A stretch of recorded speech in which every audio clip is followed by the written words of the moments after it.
Nico, il est 18h01, Monsieur le Ministre, 23 interventions parlementaires plus tard.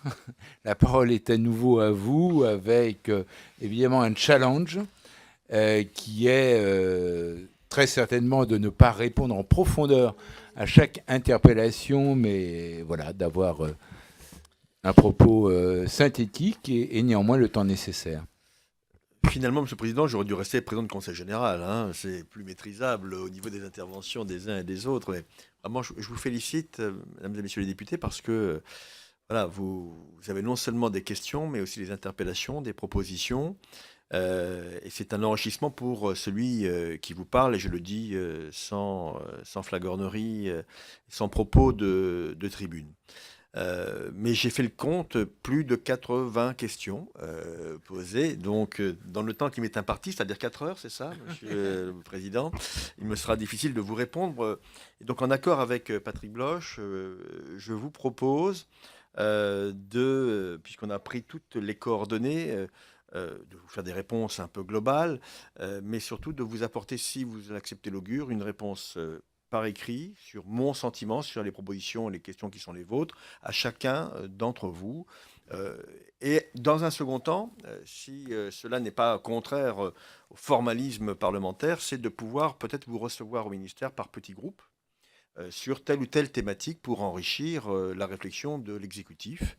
Et c'est comme ça que je conçois un exécutif entre guillemets pertinent, à savoir s'appuyer sur les réflexions des parlementaires et en même temps que les parlementaires considèrent aussi les contraintes qui peuvent être les contraintes, celles pardon, de l'exécutif. Je commencerai peut-être par un sujet qui a été abordé en filigrane, mais en deux mots sur la politique de la ville. Effectivement, je vais plancher devant la commission de M. Brotte, à une date qui n'est pas encore, je crois, totalement figée. Euh, la politique de la ville touche au sujet que vous avez les uns et les autres évoqués, naturellement.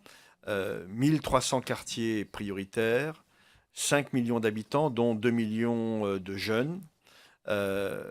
Des populations qui sont parfois en désespérance, nous le savons, et des crédits qui sont sanctuarisés au niveau du projet de loi de finances. Je reviendrai devant vous et devant la commission élargie pour présenter mon budget dans les semaines, dans les jours qui viennent. Donc, il n'y a pas de doute sur la priorité qui est celle du gouvernement en la matière. Je tiens simplement à vous dire que sur la politique de la ville, les crédits qui viendront y compris améliorer les conditions de vie de nos concitoyens, je pense au plan donc de rénovation urbaine numéro 2, le PNRU 2, eh bien ce plan sera conforté par 5 milliards d'euros d'investissement, porté par l'État et ses partenaires, devant a priori aboutir à 20 milliards d'euros de travaux. Donc je le dis pour les parlementaires qui se sont inquiétés de ne pas me voir faire la liaison. Ma liaison est permanente au sein de mon ministère sur le sujet. Euh, il est possible que peut-être à un moment donné, nous ayons une relation commune avec l'autre commission pour que nous puissions rentrer dans le détail. Donc, n'y voyez pas de ma part une forme de rétention d'informations. Le président Bloch l'a évoqué, c'est simplement que nous nous sommes mis en priorité sur les dossiers donc, concernant la jeunesse et les sports. Encore une fois, merci pour votre compréhension en l'espèce. Sur peut-être les sujets de sport. Globalement, au départ, je terminerai par les sujets de jeunesse et d'éducation populaire, les services civiques. Sur la question du sport, euh, je ne sais pas si je suis convaincu d'une loi cadre sport, mais en écoutant les différentes remarques des uns et des autres, j'y suis incité. Euh, Manifestement, parce que vous avez aussi levé des éléments de complexité qu'il faut peut-être traiter de manière législative. Euh, quelques remarques, peut-être en style télégraphique, et vous m'en excuserez, mais peut-être partons des événements les plus populaires, entre guillemets, et j'évoquerai l'Euro 2016. L'Euro 2016, beaucoup d'entre vous ont évoqué cette question. L'Euro 2016 n'est pas qu'un événement sportif. C'est aussi un événement de rassemblement de la nation autour du sport, et nous l'espérons des résultats qui seront ceux de l'équipe de France. La commande qui m'a été faite par le président de la République et par le Premier ministre est très simple. C'est l'Euro 2016 durera un mois, du 10 juin au 10 juillet 2016 regroupera 24 équipes pour 51 matchs sur 10 villes hôtes. Ce qu'on appelle les villes hôtes, celles qui vont accueillir les fameux 51 matchs. Pour ce qui me concerne, je le dis très simplement, je souhaite faire de l'Euro 2016 un événement qui rassemblera, c'est très présomptueux de ma part, mais les forces vives de notre nation et permettra de réunir autour de notre pays entre 5 et 7 millions de visiteurs qu'il nous faut recevoir avec excellence, qu'il nous faut recevoir avec un savoir-faire qui démontrera la qualité de notre pays pour pouvoir envisager d'autres évolutions de candidature. Candidature des JO, mesdames et messieurs les parlementaires, les JO ne sont pas portés par un pays. Ils sont portés par le mouvement sportif, j'insiste là-dessus, et par une ville. Et donc il y a des conditions à réunir avant de pouvoir candidater. J'ai bien senti les remarques des uns et des autres sur le sujet. Je suis intimement convaincu que la France est capable d'organiser enfin les Jeux olympiques d'été. Je n'ai rien contre les JO d'hiver, mais voilà, je ne vais pas dire que c'est notre tour. Et je sais qu'en 2024, nous serons concurrencés par de très grandes villes américaines. Et que donc se posera à un moment donné la question de l'opportunité d'une candidature française. Et je le dis très simplement, quel que soit le pouvoir exécutif en place à l'automne 2017, ce ne serait bon pour personne que la France échoue devant une telle candidature. Donc il faut que tout soit rassemblé, réuni pour que la candidature de la France, qui doit être déposée dans les 6 mois qui nous attendent, puisse être une candidature gagnante. Donc je ne peux pas m'engager au nom ni du maire de Paris, ni au nom du président de la République ou du Premier ministre, mais je sais qu'il y a une appétence sur le sujet, et une appétence d'autant plus forte que la France aujourd'hui est reconnue comme étant une terre d'excellence pour organiser des très grands événements sportifs. Et nous allons vivre, comme je l'ai évoqué dans mon propos liminaire, de la Coupe Davis dans quelques semaines, en passant par l'Euro 2016, l'Euro de basket en 2015, les championnats du monde championnats d'Europe de gymnastique aussi en 2015, les championnats du monde de canoë-kayak, de lutte, enfin j'en passe et les meilleurs, 2 à 3 événements mondiaux, voire planétaires, en termes d'impact médiatique d'ici 2018.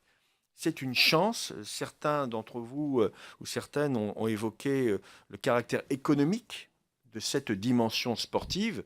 Je rappelle aujourd'hui que le sport est créateur de richesses, non seulement à travers des emplois liés aux entreprises sportives qui le concernent, mais aussi par notre capacité à exporter notre savoir-faire à l'étranger. Aujourd'hui, par exemple, l'Azerbaïdjan s'intéresse fortement à notre savoir-faire pour candidater à différentes manifestations sportives. C'est, je pense, du bon résultat aussi pour notre commerce extérieur. Toujours sur le sport, le sujet du CNDS. Le sujet du CNDS, cher au cœur de Marie-Georges Buffet, c'est un sujet qui est maintenant, j'ai envie de dire, assaini en termes de finances. Mais il est vrai qu'on a fait porter au CNDS non pas tout et n'importe quoi, mais beaucoup de missions qui, je crois, aujourd'hui devraient relever d'une répartition des rôles entre l'État, qui doit être un État stratège en matière de sport, et les collectivités territoriales qui doivent apporter leur contribution. Qui d'ailleurs me permet de dire au passage que je me vois mal défendre dans le cadre de la loi NOTRe une idée qui ferait du sport une compétence exclusive d'un niveau de collectivité territoriale. Ce serait pour moi un non-sens. Un non-sens. Et que les financements croisés, tant dénoncés, tant décriés, sont parfois bien utiles pour éviter que quand une collectivité se les engage, elle ferme boutique sur une association qui ne plairait plus. Et je ne fais aucune allusion à une ville du Pas-de-Calais qui a connu un sort particulier ces derniers mois en matière électorale. Et je puis vous donner quelques exemples très concrets en la matière. Donc, les financements croisés peuvent être une forme de sécurisation du financement des structures associatives en général et sportives en particulier. Mais il faut un chef de file. Et je ne vous cache pas que mon intention est de décentraliser, de proposer la décentralisation des CREPS auprès des régions, de conserver naturellement l'INSEP comme outil d'excellence au niveau de l'État et de considérer que les CREPS peuvent être les outils de régionalisation de la politique sportive, sachant que quand on est un chef de file, il faut une file. Et que la responsabilité de la collectivité régionale sera de s'assurer que les politiques sportives puissent irriguer totalement les territoires, au plus près notamment des territoires, y compris ruraux. Et celui qui vous parle a toujours eu un discours en tant que président du Conseil général, que je ne suis plus depuis une quinzaine de jours, eh bien, de considérer que le rôle de la puissance publique était d'éviter les phénomènes de relégation, notamment en secteur rural. Je vous permets d'ailleurs d'évoquer les assises de la ruralité qui vont être lancées par le président de la République dans quelques semaines. Donc le CNDS outille le bras armé de l'État en matière de politique sportive, Madame la ministre, mais en se concentrant sur peut-être l'essentiel. Je ne suis pas certain, ce n'est qu'un euphémisme, que des subventions d'investissement intervenant ici ou là sur des équipements sportifs de proximité soient la vocation du CNDS. Un rapport de l'inspection générale a montré que finalement les équipements avaient été réalisés sans l'aide du CNDS dans bien souvent des cas. Par contre, le CNDS sur les grands équipements structurants au plan territorial, pour montrer ce qu'est l'aménagement de territoire par le sport, est un élément majeur. Nous l'avons démontré au travers du financement des stades qui vont accueillir l'Euro 2016. En filigrane, certains d'entre vous ont évoqué la notion de gouvernance en matière sportive.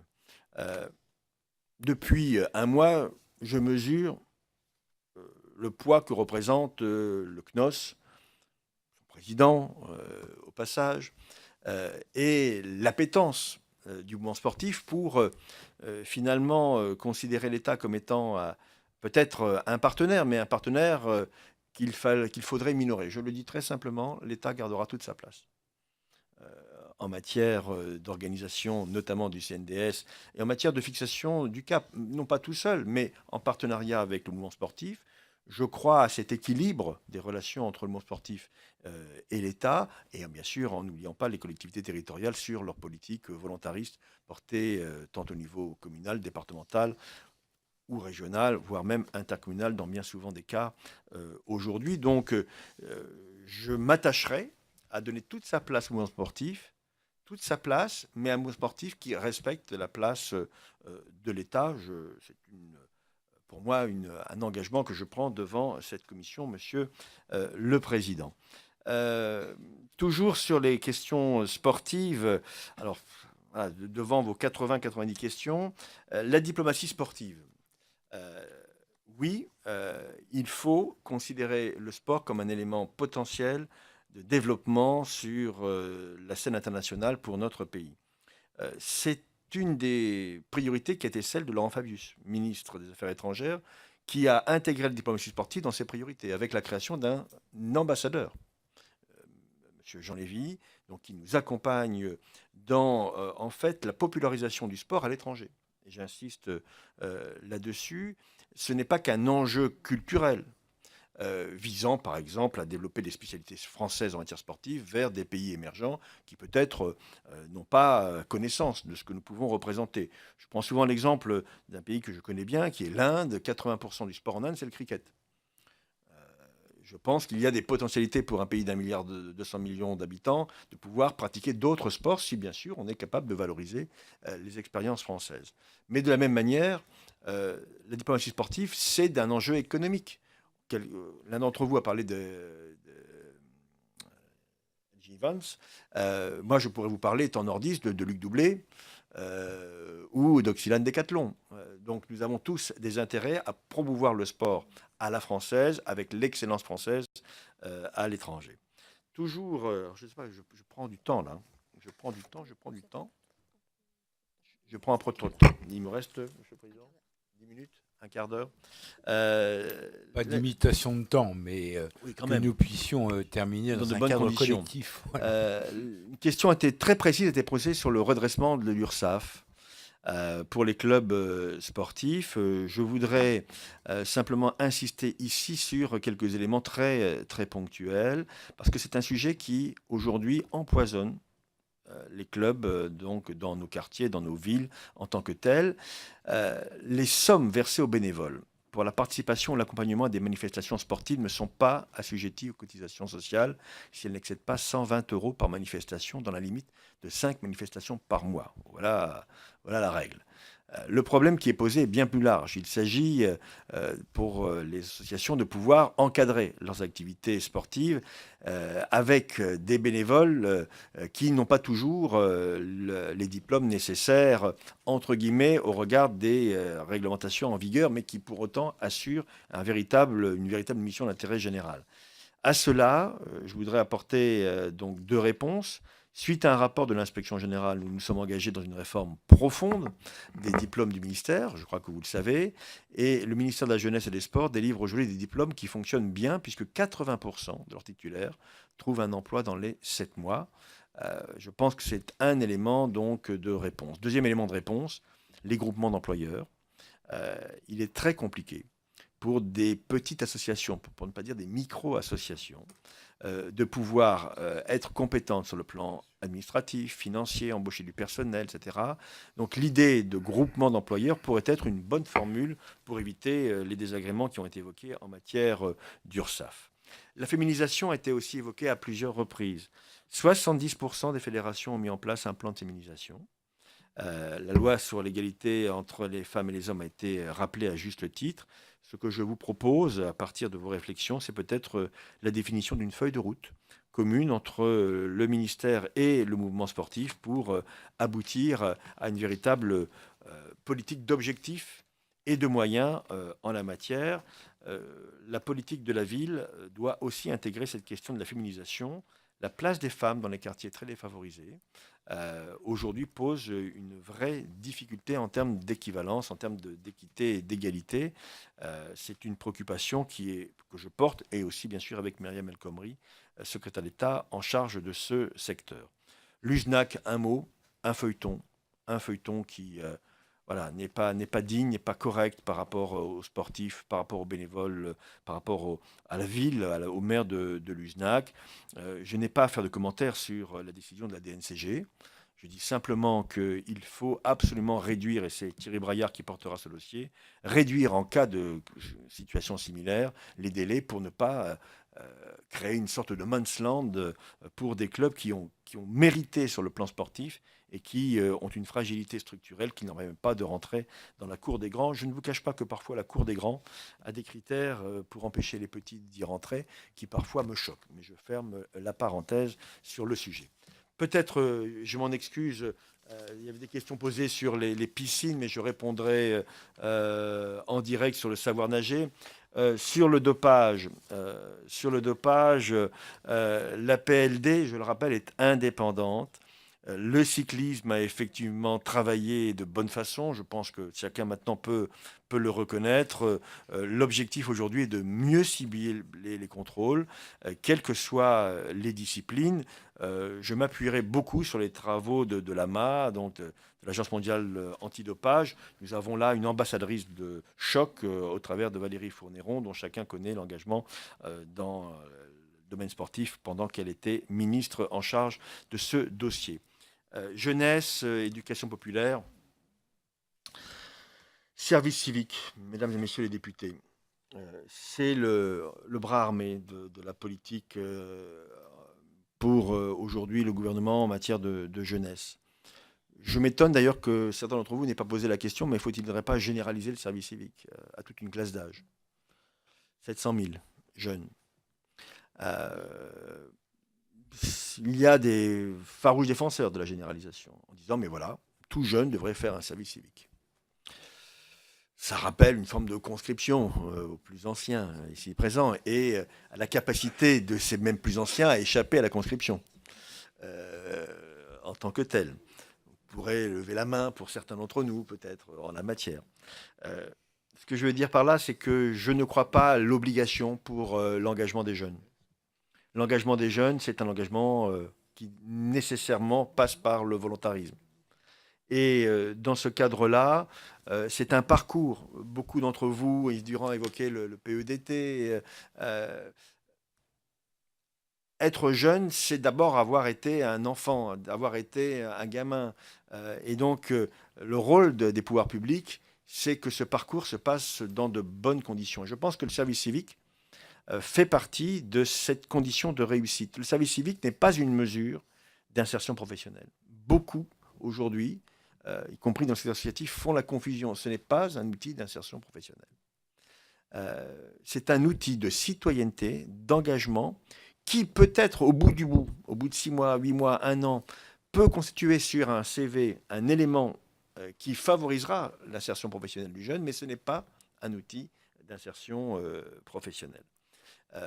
Et pourtant, il faut le développer parce qu'il représente une véritable opportunité pour de nombreux jeunes. Je ne vous cracherai pas que depuis maintenant la création du service civique, qui d'ailleurs, vous le savez, a été créé avant l'actuel gouvernement, avant même 2012, et c'est un bébé de Martin Hirsch, chacun le sait ici, le service civique est souvent, non pas monopolisé, mais en tout cas utilisé par des jeunes qui ont déjà un niveau d'insertion, d'intégration culturelle, universitaire, assez développé, assez important, voire très important. La question qui est posée aujourd'hui, c'est de diffuser le service civique, notamment dans les quartiers politiques de la ville, auprès de jeunes qui n'ont pas peut-être toute cette possibilité, ce qui d'ailleurs m'amène à évoquer tout de suite Erasmus+. Erasmus+, c'est la capacité que se donnent les pouvoirs publics pour permettre à des jeunes de se former à l'étranger, quelles que soient les difficultés, les parcours chaotiques qu'ils ont pu connaître au niveau scolaire. C'est un enjeu majeur et l'un d'entre vous a évoqué mon intervention, l'une d'entre vous a évoqué mon intervention il y a 48 heures. Je m'engage à ce que dans chaque quartier ville, recensé ville, de 1300 quartiers, ou dans chaque commune regroupant plusieurs quartiers, ce qui est le cas bien souvent, il y ait un point d'entrée pour pouvoir permettre à un jeune de solliciter le dispositif Erasmus+. Il y a des services qui existent de l'État ou financés par l'État ou le secteur associatif. Donc dans ce cadre, le service civique doit être développé. La sécurisation des financements du service civique est un engagement du président de la République. Nous devons atteindre les 100 000 jeunes à la fin de cette mandature. Je ne vous cacherai pas aujourd'hui que les arbitrages budgétaires mériteront sûrement de ma part une force de conviction particulière au travers d'amendements gouvernementaux. Parce que, et je ne veux pas, je le dis très simplement, je m'engage devant vous en la matière, je ne veux pas que le service civique soit, comme d'autres politiques à caractère social, une variable d'ajustement des équilibres budgétaires de l'État. Parce qu'il y a un enjeu de société. On ne peut pas laisser un bout de génération sur le bord du chemin. 700 000 jeunes pour une génération, 100 000, ça n'est qu'un septième. La généralisation, je le dis très simplement, représentant 3 milliards d'euros de dépenses publiques, ne me paraît pas être aujourd'hui jouable. Donc, je reste lucide sur les capacités qui seront les miennes à mener à bien cette politique. À nous d'être quand même pertinents pour que cette politique publique soit bien répartie sur le territoire et notamment dans les quartiers de la politique de la ville. Alors, Monsieur le Président, je regarde, je suis un peu abasourdi par la qualité des questions qui me sont posées, mais sur quel dossier pourrais-je encore intervenir en plus ? Le secteur associatif, naturellement. Le secteur associatif. Comment sécuriser le secteur associatif sur le plan des financements ? Et comment aussi envisager à un moment donné la capacité pour le secteur associatif de se réformer et de savoir se regrouper. Le secteur associatif, ce n'est pas que du secteur occupationnel. Vous le savez bien, c'est aussi un secteur économique important. Je ne vous cacherai pas aujourd'hui que mon objectif est, en lien avec les représentants du secteur associatif, de pouvoir mener, au travers de nos outils, le Fonds de développement de la vie associative, le FONGEP, tout le secteur association politique de la ville, de pouvoir mener quand même une réflexion globale sur le secteur associatif qui intervient sur le domaine économique. Je vais vous prendre un exemple très concret. La question du secteur associatif, à but non lucratif par définition, s'occupant du maintien à domicile.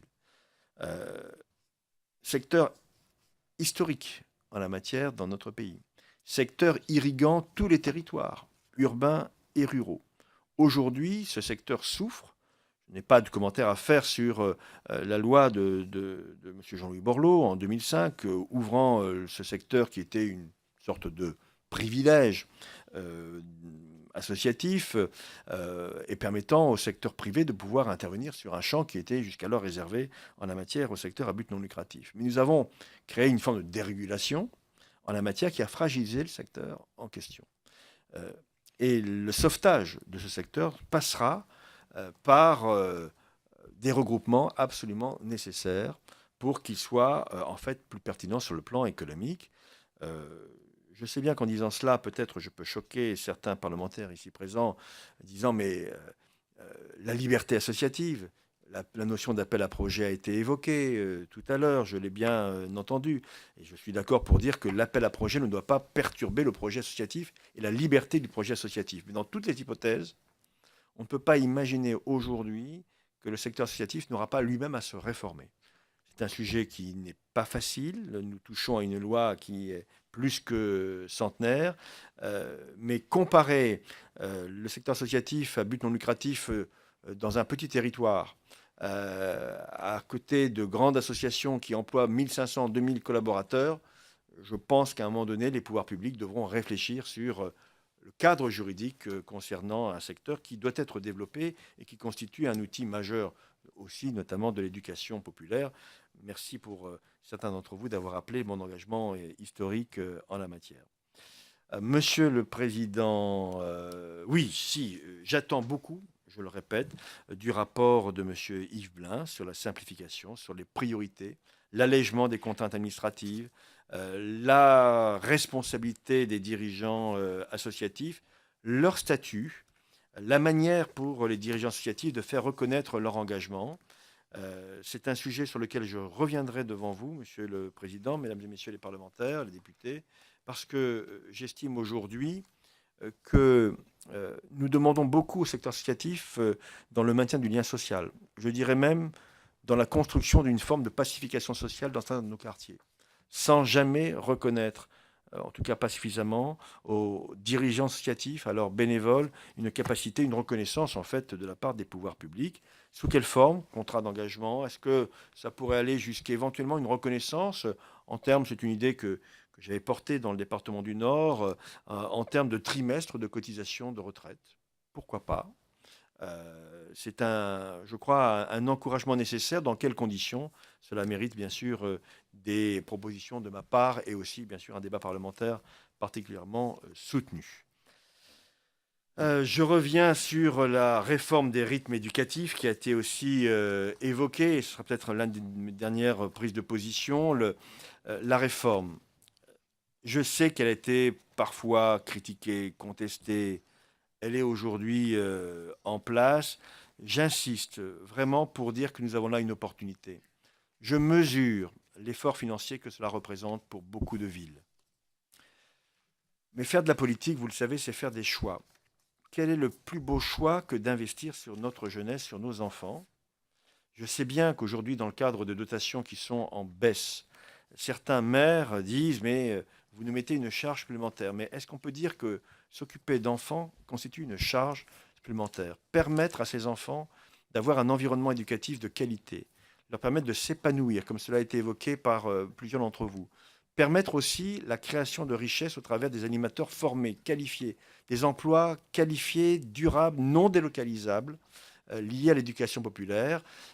Je pense vraiment que cette réforme, qui est présentée aujourd'hui essentiellement par beaucoup trop peut-être comme une charge, est une chance pour les grands équilibres sociaux dans nos communes.